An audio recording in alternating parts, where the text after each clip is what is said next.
Hey guys, welcome to my channel infinity coach. This is Pankaj और हम फिर से एक वीडियो लेके आए। इस वीडियो में हम आपको कॉम्प्लेक्स नंबर के कुछ एक बेहतरीन टॉपिक के बारे में डिस्कस करेंगे और वो बेहतरीन टॉपिक का नाम है polar form of complex number. कैसे हम पोलर फॉर्म बनाते हैं किसी कॉम्प्लेक्स नंबर की, या कैसे पोलर रिप्रेजेंटेशन है किसी कॉम्प्लेक्स नंबर का, वो इस वीडियो में देखेंगे। और आप आई होप आप अच्छे होंगे और ज़्यादा देर करते हैं। Let's start video is polar representation of complex number। what is polar representation? अभी जस्ट हमने आपको एक आर्गेंट प्लेन के बारे में पढ़ाया है या कॉम्प्लेक्स प्लेन के बारे में पढ़ाया है, जिसमें एक्स एक्सिस को रियल एक्सिस बोलते थे, रियल एक्सिस, ठीक है। इसको हम बोलते थे इमेजिनरी एक्सिस, इसको क्या बोलते थे, imaginary axis. And this is origin, this is origin, ये क्या है, मेरा ऑरिजिन है। और ये मेरा क्या है, रियल। नेगेटिव का ये मेरा इमेजिनरी। तो मैंने बताया था कि यदि इस क्वाड्रेंट के अंदर मैं किसी पॉइंट का कोऑर्डिनेट निकालता हूं तो ओरिजिन से डिस्टेंस को बोला था मैंने जेड मॉड्यूल, जेड मॉड्यूल, ठीक है। इट मीन्स दैट कि यहाँ से यहाँ तक का डिस्टेंस, यहाँ से यहाँ तक का डिस्टेंस मैंने ए लिया और यहाँ से यहाँ तक का डिस्टेंस मैंने बी कंसीडर किया कि हाँ यहाँ तक बी का डिस्टेंस मतलब ये वाला डिस्टेंस, ये क्या मेरा बी। इमेजिनरी एक्सिस वो बी चला और रियल एक्सिस वो ए चला। तो इट मीन्स दैट इसके कोऑर्डिनेट हो गए ए कॉमा बी, इसके कोऑर्डिनेट हो गए 0 कॉमा 0, ठीक है। और जो ये z मॉड्यूल है, और जो ये z मॉड्यूल है, ये क्या है, z मॉड्यूल क्या था, इसको मैंने r माना। क्या माना, r माना। आर इसलिए माना कि यदि मैं इससे एक सर्कल बनाता हूं तो ये एक रेडियस की ही तरह एक्ट करता है, इसलिए मैंने मॉड्यूल को आर माना, ठीक है। और लास्ट क्लास में देखो ये क्या कहलाता है, आर्गूमेंट, थीटा। ये क्या कहलाता है, थीटा। तो मैं ये कह देता हूं जो थीटा बार ये है, ये मेरा क्या है, मॉड्यूल है आर, और मेरा जो थीटा जो मेरा जेड है, ये क्या मेरा जेड मॉड्यूल, और मेरा ये जो थीटा है ये मेरा आर्गुमेंट है। ये क्या मेरा आर्गुमेंट,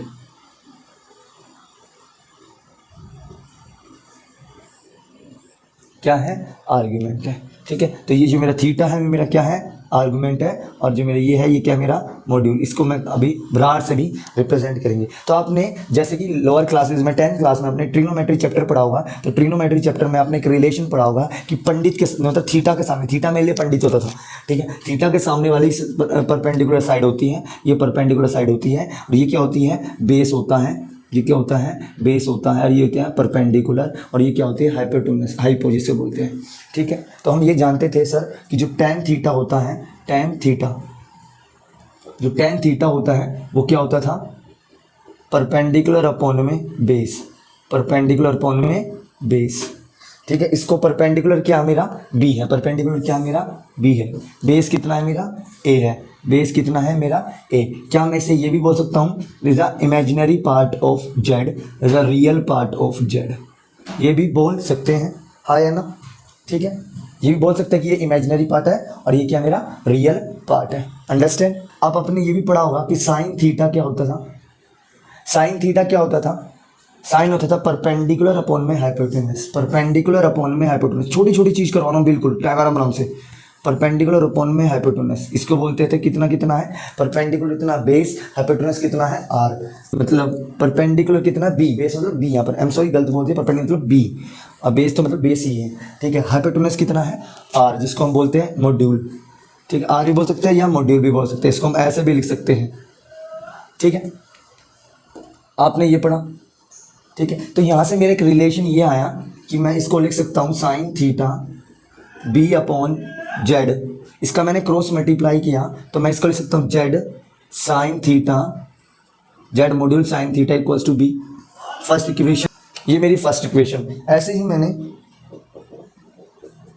कोस को लिया, कोस क्या होता है, थीटा के साइड वाली ये बेस एडजेसेंट, और ये क्या होता है, हाइपोटेनस। तो कोस होता है बेस अपॉन में हाइपोटेनस। बेस कितना है यहाँ पर ए है, हाइपोटेनस कितना है, बेस कितना ए है, हाइपोटेनस में है मॉड्यूल। या इसको मैं ये भी लिख सकता हूँ, ठीक है। और मैंने क्या करा है यहाँ पर क्रॉस मल्टीप्लाई कर दिया, लिख सकता हूँ कोस थीटा इक्वल्स टू में ए अपॉन में जेड मॉड्यूल। जब मैंने क्रॉस मल्टीप्लाई किया तो मैंने Z module is cos theta equals to में ए, एक ये आया एक ये आया। हम कॉम्प्लेक्स नंबर जानते हैं सर जेड की फॉर्म में होता है और ए आई बी होता है ना। तो आपने यहाँ देखा होगा, यहाँ से ए की वैल्यू है बी की वैल्यू है। आप कॉम्प्लेक्स नंबर जानते हो Z equals to A plus iota B, ठीक है। तो मैंने देखा Z equals to A I B, क्या करेंगे हम सेकंड और फर्स्ट इक्वेशन इसके अंदर पुट कर देंगे। Put first and second equation we gate,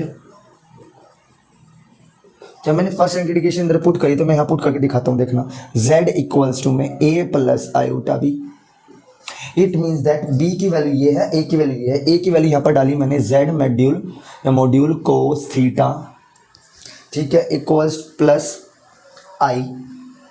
b की वैल्यू कितनी है, z module sine theta, z module sine theta, sine theta.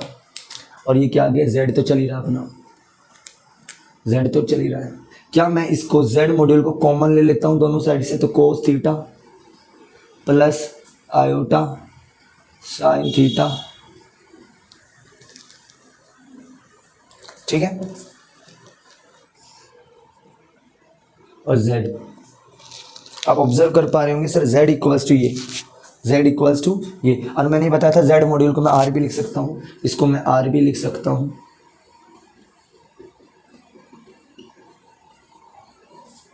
ठीक है। ये कहलाती है किसी भी कॉम्प्लेक्स की पोलर फॉर्म, ये कहलाती है polar form of complex number, polar form of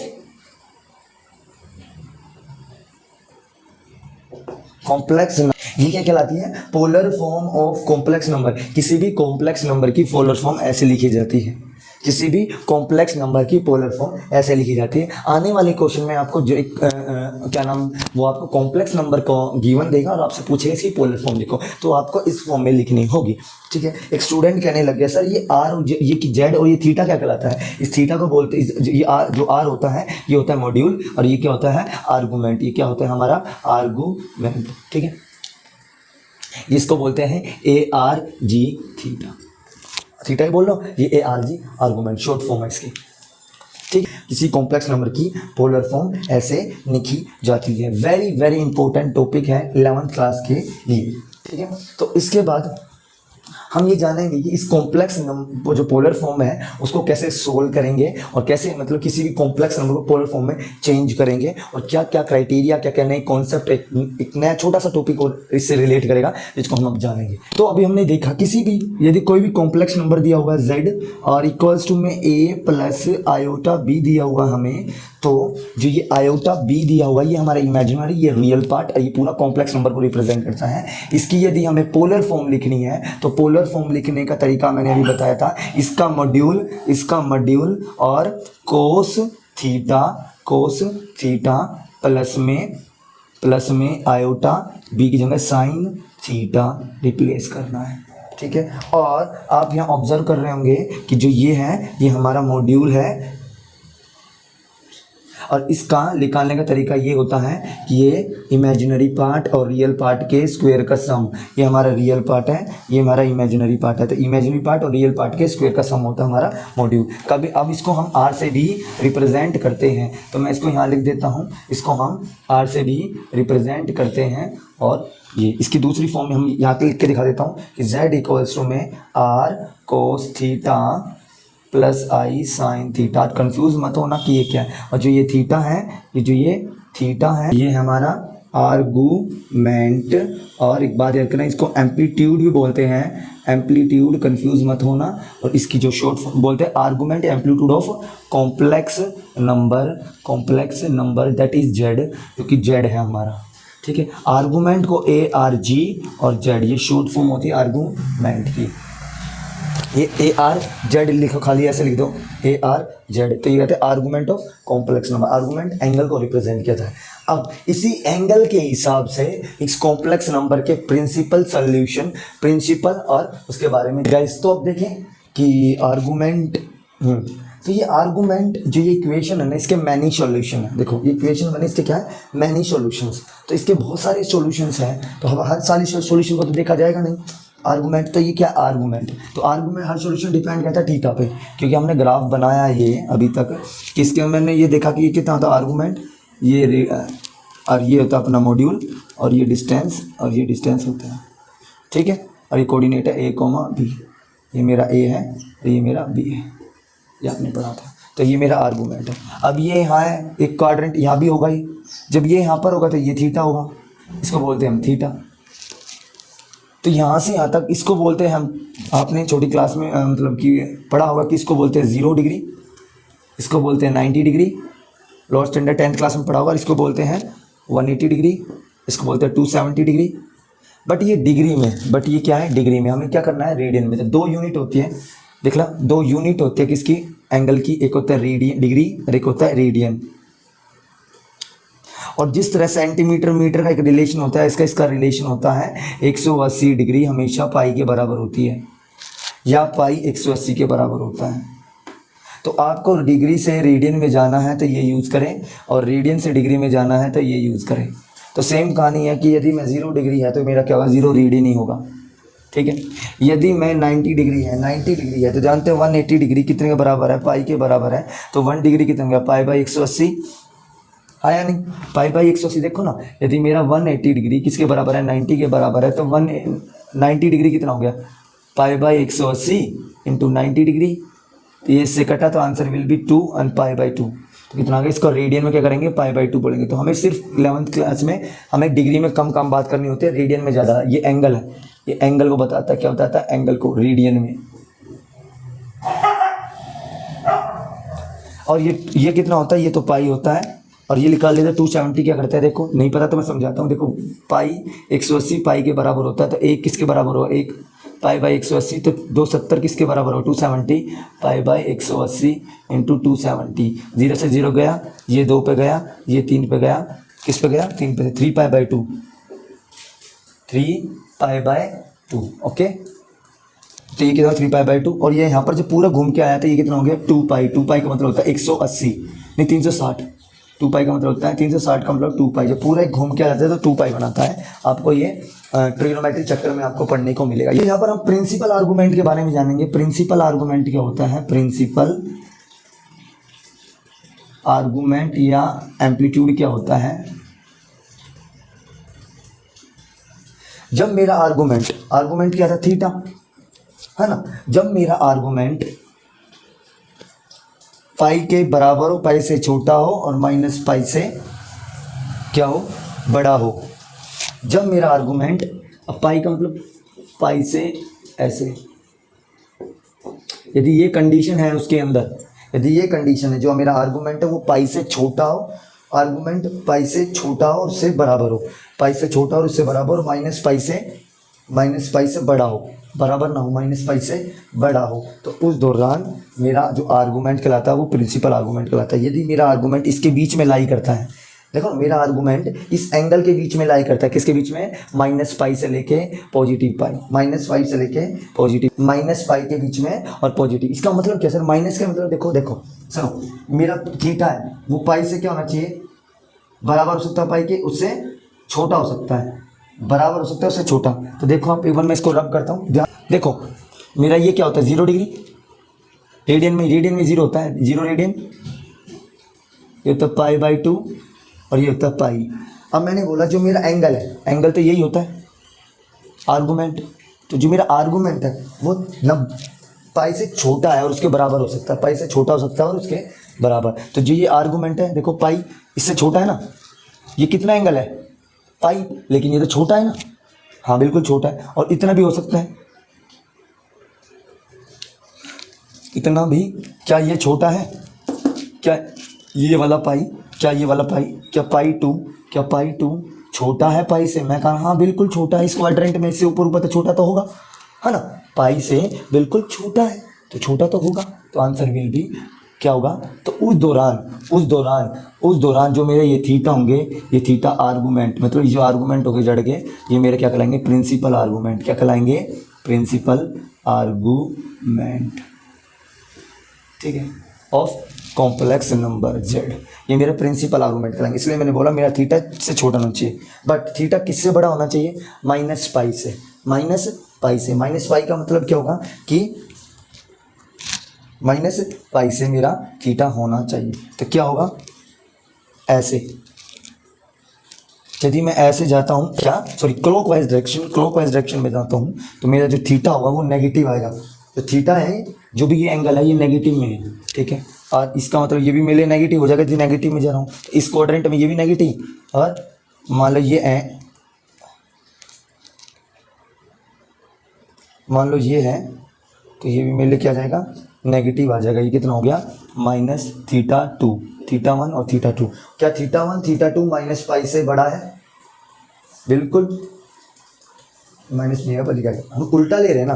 क्या थीटा 1 और थीटा 2 माइनस पाई से बड़ा है? हाँ मैं कहूँगा बिल्कुल बड़ा है, बिल्कुल बड़ा है। तो इस कंडीशन के दौरान जो ये मेरे थीटा होंगे ये भी मेरा क्या होगा प्रिंसिपल आर्गूमेंट। इसलिए बोला यदि थीटा पाई से छोटा है और ये थीटा पाई से बड़ा है, माइनस पाई से बड़ा है, तो उस दौरान वो मेरा प्रिंसिपल आर्गूमेंट कहता है। वैसे आपको इतना याद रखना कि ये कंडीशन होनी प्रिंसिपल आर्गूमेंट की। क्वेश्चन में कैसे सोल्व करना है वो मैं बताऊंगा आपको कैसे करना है, ठीक है। डटे रहना। कुछ ग्राफ से आपको समझाता हूँ कैसे आर्गूमेंट लेंगे। यदि किसी भी कॉम्प्लेक्स नंबर है, उस कॉम्प्लेक्स नंबर की हमें पोलर फॉर्म लिखनी है, तो पोलर फॉर्म के लिए कैसे आर्गूमेंट लेंगे आप देखना, ग्राफ से समझना। z equals to A iota complex number है, ठीक है।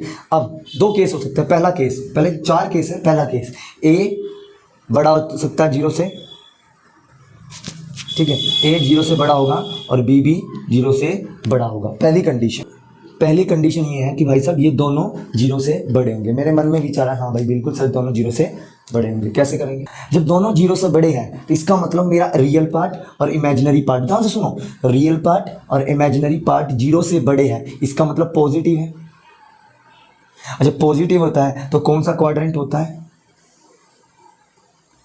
यदि मेरा ये रियल एक्सिस है, ये मेरा इमेजिनरी एक्सिस है, और ये भी नेगेटिव रियल एक्सिस है, सॉरी साइड है एक्सिस की, और ये इमेजिनरी एक्सिस की, ये मेरा ऑरिजिन है। तो मैंने क्या बोला, मेरा ए भी 0 से बड़ा है, ए भी 0 से बड़ा है और बी भी 0 से, तो मेरा ये रियल और इमेजिनरी पार्ट ही तो होता है। तो इसका मतलब मैं कौन से क्वाड्रेंट में लाई कर रहा हूँ? फर्स्ट क्वाड्रेंट में। यदि आपको नहीं समझ आ रहा ना ये क्या कर रहा हूँ, प्लीज़ मैं बार बार बोलूँगा मेरी पिछले वाली वीडियो को जाके देखो, आपको सब समझ आएगा एक्चुअल में मैंने करा क्या है यहाँ पर।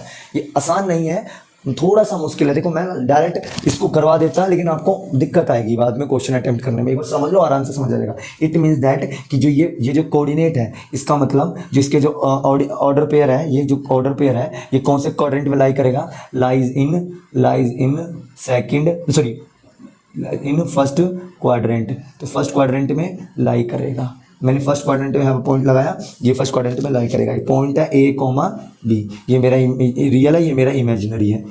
रियल पार्ट और इमेजिनरी पार्ट है ये मेरा, ठीक। जितना चला मैंने, ठीक है। तो ये यहाँ से ज्वाइन करा मैंने, तो इसने आर्गूमेंट लिया थीटा, और ये क्या होता है मेरा आर होता है, हाँ या ना। तो ये जो मेरा थीटा होगा, जो मेरा आर्गूमेंट होगा, ये क्या है? थीटा है, पॉजिटिव है। क्या है? पॉजिटिव है। तो उस दौरान मेरा जो टेन थीटा है, उस दौरान मैं जो लिख देता हूँ, जो मेरा टेन थीटा है वो क्या होता है? ये वाली साइड अपॉन में ये ए है, ये क्या है? बी है। आपको पता है बी अपॉन में ए, परपेंडिकुलर अपॉन में बेस 10 होता है। मैं पढ़ा चुका हूँ, आपको बार बार नहीं बता रहा इसका। तो बी अपॉन में ए, अब बी अपॉन में ए होता है, और इट मीन्स दैट कि ये जो टेन थीटा की वैल्यू है वो मेरी क्या है? बी अपॉन में ए पॉजिटिव है। तो ये मुझे यहाँ से क्या बता दे रही? ये मुझे यहाँ से आर्गूमेंट के बारे में बताएगी कि भैया जब तक वैल्यू निकालने का यहाँ से मेरे को आर्गूमेंट के बारे में पता चल जाएगा कि आर्गूमेंट क्या है, आर्गूमेंट ऑफ कॉम्प्लेक्स नंबर क्या है इसकी वैल्यू, ये वो मुझे बताएगा सोल्व करके, पूरा सोल्व करके, ठीक है। तो उस दौरान ध्यान से सुनना, यदि मेरा ऐसे है और मैं फर्स्ट क्वाड्रेंट में लाई करता हूँ तो मेरा टेन थीटा बी बाई ए है, और बी ए आर की वैल्यू यदि ऐसा है और इसको सोल्व करा तो उस दौरान मेरा आर्गूमेंट हमेशा क्या होगा? थीटा होगा। क्या होगा? थीटा। जो थीटा की वैल्यू होगी ना, जो मुझे एंगल दिया होगा, जो आर्गूमेंट मुझे दिया होगा वही होगा। समझना ऐसा क्यों कह रहा हूँ। दूसरा केस, सेकंड केस, यदि मेरा ए बड़ा छोटा है 0 से एंड बी बड़ा है 0 से, इट मीन्स दैट तो जो ये ऑर्डर पेयर है ये लाई करते हैं, लाइज इन सेकंड क्वाड्रेंट। बच्चा कह रहा कैसे सर सेकंड क्वाड्रेंट में कैसे लाई कर रहा है? देखो मैं एक क्वाड्रेंट बनाता हूँ, ये बिल्कुल ये मेरा रियल है, ये मेरा इमेजिनरी है, ये मेरा रियल नेगेटिव, ये मेरा नेगेटिव इमेजिनरी। देखो मैं फटाफट लिख रहा हूँ, ठीक है। ये मेरा ऑरिजिन है। तो मेरा ए क्या है, छोटा है जीरो से। तो ए क्या होता है, जितना मैं रियल एक्सिस पे चला तो ए कितना है, छोटा है जीरो से, छोटा है जीरो से, जीरो से छोटा है तो नेगेटिव है, मतलब यहाँ पर है मेरा, ठीक है, ठीक है। बी कितना है, पॉजिटिव है, बी मेरा ये है। इट मीन्स दैट मेरा पॉइंट यहाँ पर कहीं ना कहीं लाई कर रहा होगा। तो ये मेरा कितना है, ये मेरा कितना, एंगल हमेशा रियल एक्सिस के अलोंग ही नपेगा और ऑलवेज पॉजिटिव साइड से चलेगा। First quadrant, second quadrant, third and fourth, first quadrant से चलेगा। तो मेरा ये क्या हो गया, थीटा हो गया। ये क्या हो गया, मेरा थीटा हो गया, ठीक है। बट ये थीटा हो गया, बट मैंने तो ये देखा तो ये मैंने मान लिया अल्फा। ये क्या मान लिया मैंने, अल्फा। एंगल को बोल दिया, ये मैंने क्या मान लिया, ये मैंने अल्फा मान लिया इसको, ठीक है, अल्फा मान लिया। तो आप मुझे बता सकते हो। और मेरे लिए एक्यूट एंगल क्या है, एक्यूट एंगल है ये अल्फा।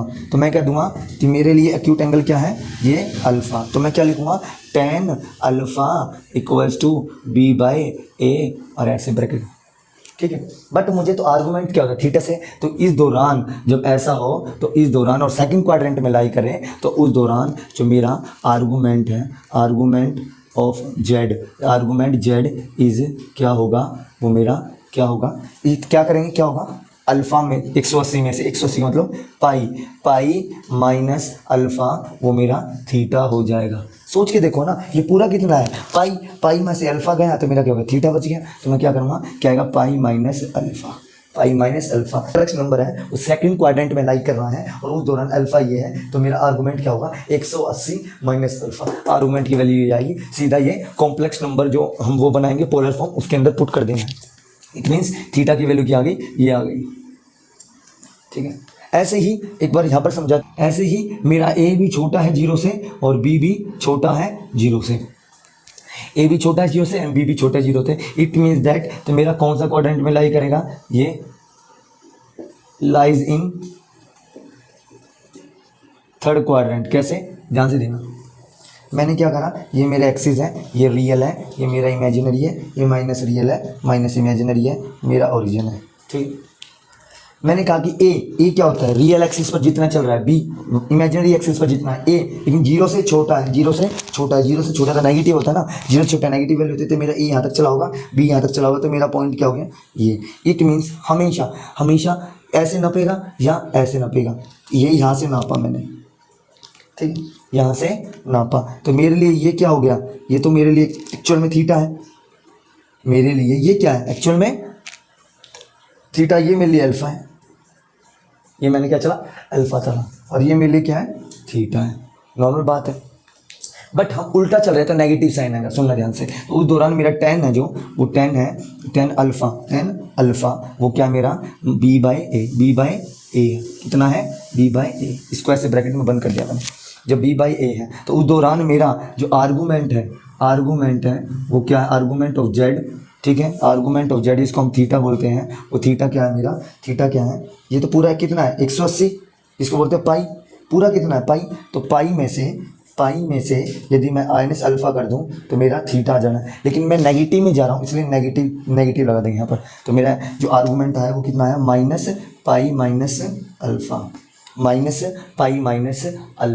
ओके, कोई प्रॉब्लम है किसी को, कोई दिक्कत नहीं। आपको सिंपल ये याद करना है, तो मेरा आर्गूमेंट क्या आ गया, ये आर्गूमेंट आ गया। ये आर्गूमेंट हमें अपनी पोलर फॉर्म में डाल देना है। सिमिलरली एक केस हो रहा है, उसको देखते हैं। एक केस हो रहा है फोर्थ केस। उसमें क्या कि ए है, जो ए है वो तो पॉजिटिव है जीरो से, और जो बी है वो छोटा है जीरो से। इट मीन्स जो ए कोमा बी है वो लाइज इन फोर्थ क्वाड्रेंट। कौन सा क्वाड्रेंट, फोर्थ क्वाड्रेंट। मैं अगर फोर्थ क्वाड्रेंट को कैसे देखो, ऐसे बनाऊँ, इसको ऐसे बनाऊँ, ये हो गया मेरा रियल, ये मेरा इमेजिनरी, माइनस माइनस रियल, ये मेरा ऑरिजिन है। ध्यान से ना, मैंने क्या करा है यहाँ पर, मेरा एक्स ए क्या है, जीरो से बड़ा है। ए क्या है, जो भी ए होता है ना वो रियल होता है, रियल पार्ट, ठीक है। और जो बी होता है वो imaginary part. It means that, इसका मतलब ये है कि जो ए है वो रियल एक्सिस पे चलेगा और जो बी है वो इमेजिनरी एक्सिस पे चलेगा। ए जीरो से बड़ा है, तो मूव करेगा आर की तरफ, और पॉजिटिव आर की तरफ। ये पॉजिटिव है, ए क्या पॉजिटिव है, ए पॉजिटिव, तो यहाँ पर आएगा, यहाँ से यहाँ तक ए आ गया। ठीक है। और बी क्या है, नेगेटिव, बी छोटा है 0 से, नेगेटिव यहाँ से यहाँ तक गए कितना होंगे बी, तो मैंने इसको एक्सटेंड करा ऐसे और इसको एक्सटेंड करा ऐसे, तो ये जाके यहाँ पर मिल जाएगा, ये जाके यहाँ पर मिल जाएगा। और तो जिसने इतना एंगल बनाया, ये कितना बनाया, ये बना दिया इसने थीटा एंगल, ये कितना बना थीटा एंगल। इसकी वैल्यू क्या आएगी, इसका जैसे क्या होता है, tan alpha equals to b by a होता है, बी बाई ए होता है, ठीक है। ये बी बाई ए जानते हो, ये अल्फ़ा नहीं tan थीटा लेंगे यहाँ पर, tan theta equals to b by a होता है। वहाँ पर अल्फ़ा था क्योंकि अल्फ़ा ये दिया गया है ना, एक्सिस के मुकाबले ना पता था, अल्फ़ा ये होगा, ठीक है, अल्फ़ा ये होगा, बट उसका आर्गूमेंट ये है। और यही जो ये है, यही क्या आ जाएगा, माइनस अल्फ़ा आ जाएगा, यही क्या आ जाएगा आर्गूमेंट माइनस अल्फ़ा।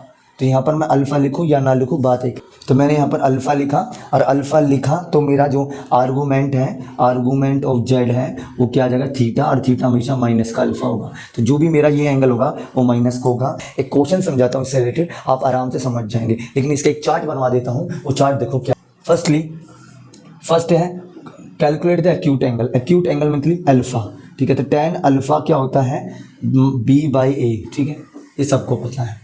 दूसरे केसेस में क्या है, हमें ये देखना होता है कि जो x, जो a एंड b है वो कहाँ लाई करते हैं। तो ये डिटरमाइन करना कि ए बी कौन से क्वाड्रेंट में लाई करते हैं, ठीक है। ए बी कौन से, डिटरमाइन करने की कौन से क्वाड्रेंट के अंदर लाई करते हैं,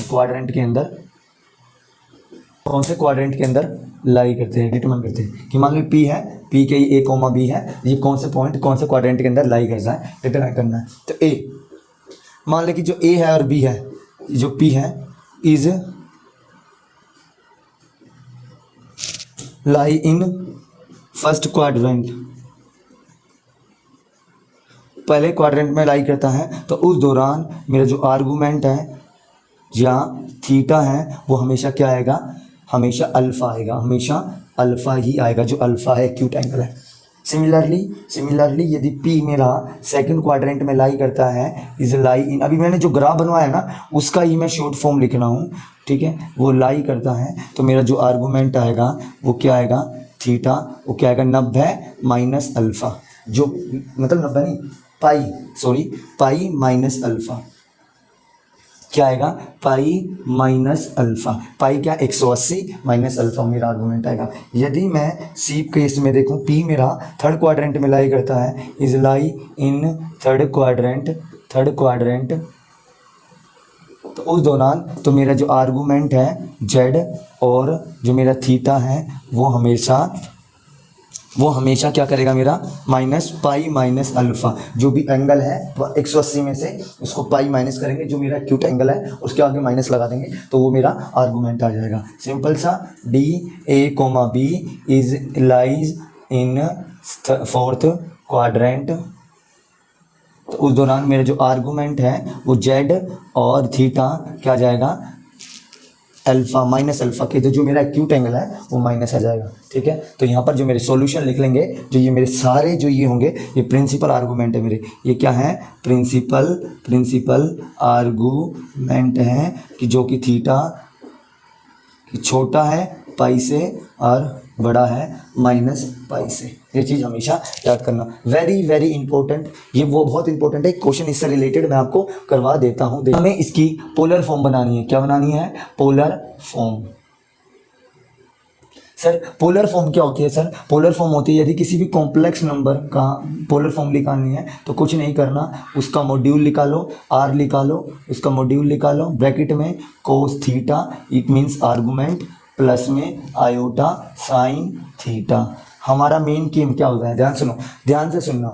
सबसे पहले यदि हमें पोलर फॉर्म लिखानी है तो मुझे उसे इस फॉर्म में लिखना है, और उससे यह भी पूरी फुलफिल नहीं हुआ, पूरी फिल सब जब होगा जब मुझे थीटा पता होगा, मीन्स आर्गूमेंट के बारे में पता होगा कॉम्प्लेक्स के, ठीक है। दूसरा मुझे मॉड्यूल के बारे में पता होगा, तभी मैं मॉड्यूल्स के बारे में पता होगा, मॉड्यूल्स के बारे में पता होगा तभी मैं ये पोलर फॉर्म लिख पाऊँ। मान लो कोई मॉड्यूल की वैल्यू निकालेंगे, यहाँ पर डालना है, थीटा की वैल्यू निकालेंगे वो यहाँ पर डालें आर्गूमेंट। तो मेरा एम, मेरा टारगेट, हमारा क्या टारगेट ही रहेगा कि पहले मॉड्यूल और थीटा निकालो। तो फर्स्ट ऑफ ऑल पहला सबसे पहले ये देखो, ये है कॉम्प्लेक्स नंबर, कॉम्प्लेक्स नंबर की ए प्लस आयोटी फॉर्म में होता है। तो आपने हाँ भैया बिल्कुल है, तो इसको आपने ऐसे लिखा 1 प्लस आयोटा रूट 3।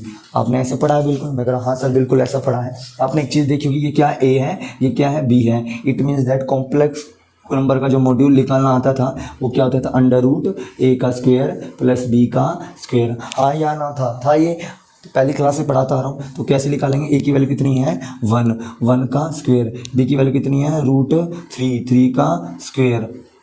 आंसर ये इससे काटा तो answer will be 1 plus 3। Answer आ गया 1 प्लस 3, आंसर आ गया 3, 1 और एक 4, तो आंसर आ गया 4। और ये कितना होता है 2 इंटू 2, सबको पता है लेकिन मैं करवा रहा हूँ, आंसर आ गया 2। ठीक है, कितना आ गया 2। तो मॉड्यूल सोल्व करके, जैसे मॉड्यूल सोल्व करके हमारा मॉड्यूल क्या आ गया 2 आ गया। इसको मैं डायरेक्ट लिख रहा हूँ, तो मॉड्यूल क्या आ गया मेरा 2 आ गया। समझा दिया मैंने आपको, बट इसको लिख देता हूँ 1 का स्क्वायर प्लस, पॉज करके वीडियो आराम से देख लेना, इसका स्क्वायर ये, और मेरा आंसर विल भी आ गया 2। तो मॉड्यूल की वैल्यू कितनी आ गई, 2 वैल्यू आ गई है। अब हमारा मॉड्यूल का टारगेट खत्म, एक टारगेट खत्म हो गया। हमें दूसरा क्या पढ़ना है, आर्गूमेंट। आर्गूमेंट के लिए आपको देखना पड़ेगा फर्स्ट ऑफ ऑल, आर्गूमेंट के लिए मैंने सिखाया था, तो पहले क्या निकालो, एक्यूट एंगल निकालो। तो tan थीटा नहीं लेके यहाँ पे tan अल्फा लेंगे, क्या लेंगे, tan अल्फा। ये क्या है, एक्यूट एंगल। अल्फा क्या है यहाँ पर, एक्यूट एंगल है, एक्यूट एंगल है अल्फा। अब एक्यूट एंगल है tan, तो मैंने बोला था b/a और का मॉड्यूल। अब ये देखो आप, जो मेरा b है ये कितना है √3, b कितना है √3, और a कितना है 1। ठीक है, तो यहाँ से क्या वैल्यू हुई, tan अल्फा इक्वल्स टू √3। आपने 10th स्टैंडर्ड में ये पढ़ा होगा कि कब किस एंगल पर tan √3, किस एंगल पर tan √3 होता है, आपने पढ़ा होगा ना, किस एंगल पर tan √3 होता है। आपने पढ़ा होगा tan 0, tan 30, tan 45, tan 60, tan 90। सुनो ध्यान से सुनना, इसी को बोला जाता है tan रेडियन में 0 ही बोला जाता है। tan इसको बोलता है π/6, tan π/4, tan π/2 और tan π/3, और ये हो गया tan π/2 रेडियन में। हमें रेडियन में चाहिए, हमें पता होता है tan 0 की वैल्यू कितनी होती है, 0 होती है। tan अल्फा π/6 की वैल्यू होती है √1/√3, ये होती है 1, ये होती है √3 होती है, और ये होता है इन्फिनिटी, मतलब नॉन डिफाइंड। अब हमें देखना है कि √3 कब होता है, √3 कब होता है tan π/3 में, कब होता है tan π/3 पर, tan π/3 क्या होता है, tan π/3 यहाँ पर डालेंगे। ठीक है, तो मैंने बता दिया कहाँ से है, tan π/3 यहाँ पर डालेंगे, tan π/3। तो मैं यहाँ पर बिकॉज का साइन लगा के लिख देता हूँ कि tan π/3 मतलब 60 √3 होता है। मैंने इसकी जगह यहाँ पुट करा तो आंसर आया tan अल्फा, इसकी जगह लिखा tan π/3। और यदि आपने ट्रिग्नोमेट्री थोड़ी बहुत पढ़ी है तो आपको नॉलेज हो जाएगी, सर tan है तो इसके एंगल बराबर हो जाते हैं, ये आपका प्रूफ भी है थ्योरम है। तो ये मैं एक्यूट एंगल क्या आ गया मेरा π/3। इट मीन्स दैट यदि मैं इसको डिग्री में देखूँ तो कितना आ गया 60 डिग्री आ गया। तो बेटा हमें रेडियन में, लेकिन हमें रेडियन में काम करना है तो हमें रेडियन में ही रखेंगे इसको। Pi equals to alpha equals to π/3, alpha equals to π/3। छोटा सा देखते हैं, अभी पूरा हुआ नहीं, अभी मेरा क्या हुआ, अल्फा हुआ, हमें लिखना एक्यूट। अब हमें फर्स्ट पहला क्या हो गया, अब ये देखना कौन से क्वाड्रेंट में लाई करता है, कौन से क्वाड्रेंट में ए और बी लाई करता है, ए और बी दोनों, ए कितना है मेरा 1 और बी कितना है मेरा √3। क्या मेरे दोनों 0 से बड़े हैं, मगर हाँ जब दोनों 0 से बड़े हैं, इट मीन्स दैट मेरा ए भी 0 से बड़ा है और बी भी 0 से बड़ा है, तो मेरा कौन से क्वाड्रेंट में लाई करेगा, सेकंड क्वाड्रेंट में। तो P A, B lie in second, अब मुझे पता है कि ये 0 से बड़ा है और ये भी 0 से बड़ा है। इसका मतलब क्या है कि जो ये A और B है वो लाई करता है इन फर्स्ट क्वाड्रेंट। और जो इंसान फर्स्ट क्वाड्रेंट में लाई करता है, जब इंसान फर्स्ट क्वाड्रेंट में लाई करता है तो ये कंडीशन है ए और B is lie in the first quadrant, तो मेरा आर्गूमेंट क्या हो जाएगा, अल्फा ही हो जाएगा। अल्फा क्या है, ये। तो मेरा जो आर्गूमेंट है जिसको बोलते हैं या थीटा है, वो मेरा क्या अल्फा ही हो जाएगा। थीटा क्या हो जाएगा, अल्फा, और अल्फा क्या, pi by 3। Very very important, alpha क्या, पाई बाय 3। तो मेरा आर्गूमेंट क्या आया, मेरा आर्गूमेंट आ गया या थीटा आ गया, अल्फा और अल्फा क्या है, पाई बाय 3 आ गया। मुझे ये पता चल गया, मुझे जेड पता चल गया। जेड कितना है मेरा, 2 है। जेड कितना है, 2 है। जेड कितना है, मॉड्यूल 2। जेड मॉड्यूल मतलब अब इस इक्वेशन में पुट कर देंगे। फर्स्ट इक्वेशन में पुट इन फर्स्ट इक्वेशन। यदि फर्स्ट इक्वेशन पुट करना है तो इसे आराम से पुट कर दो। कैसे पुट करेंगे, देखना यहाँ पर first equation Z equals to Z module की वैल्यू कितनी है, 2 कोस थीटा कितना है, अल्फा कितना, पाई बाय 3। आगे plus iota sine pi by 3 हो गया। ये मेरी पोलर फॉर्म है कॉम्प्लेक्स नंबर की। This is my polar form of complex number. इसकी क्या है, पोलर फॉर्म है। तो ऐसे ही हम आराम से कॉम्प्लेक्स नंबर को कैसे पोलर फॉर्म में कन्वर्ट करते हैं। दो चीज़ याद रखना, पहला तो हमें ये फॉर्म पता होनी चाहिए, दूसरा हमें ये देखना है कि हमारा मॉड्यूल क्या है, आर्गूमेंट क्या है। तो इन दोनों की तलाश में घूमते हैं। इन दोनों की तलाश घूमने के लिए मैंने मॉड्यूल की तलाश यहाँ पर है, आर्गूमेंट की तलाश के लिए मैंने पहले क्या करा, एक्यूट एंगल निकाला, और एक्यूट एंगल को निकालने के बाद ये चेक करा कि मेरा जो कॉम्प्लेक्स नंबर है उसके जो क्या नाम है, कोऑर्डिनेट है, उसका जो पॉइंट है वो कहाँ लाई करता है, कॉम्प्लेक्स नंबर किस क्वाड्रेंट में लाई करता है वो देखेंगे। वहाँ पर उस दौरान जो मेरा अल्फा है, यदि आर्गूमेंट यदि सीधा अल्फा है तो अल्फा लिखेंगे, ये थीटा 90 माइनस यदि मेरा 180 माइनस थीटा, 180 बोलते हैं इसको, पाई माइनस थीटा या माइनस पाई माइनस थीटा या माइनस अल्फा, कुछ भी हो सकता है, डोंट वरी, ठीक है। आराम से ऐसे इसके मैं एनसीईआरटी के क्वेश्चन डिटेल में आपको करवाऊंगा, देखना कैसे चलते हैं। और यदि आपको वीडियो अच्छी लगी ये वाली पोलर रिप्रेजेंटेशन की, तो प्लीज़ वीडियो को लाइक करना ना भूलें, शेयर करना ना भूलें, और चैनल को सब्सक्राइब करना ना भूलें। आपके लिए ऐसे ही इन्फिनिटी कोच नई वीडियोस को, नई कॉन्सेप्ट को लाता रहेगा और आपके सामने जचाता रहेगा। चलते हैं, जय हिंद और जय भारत।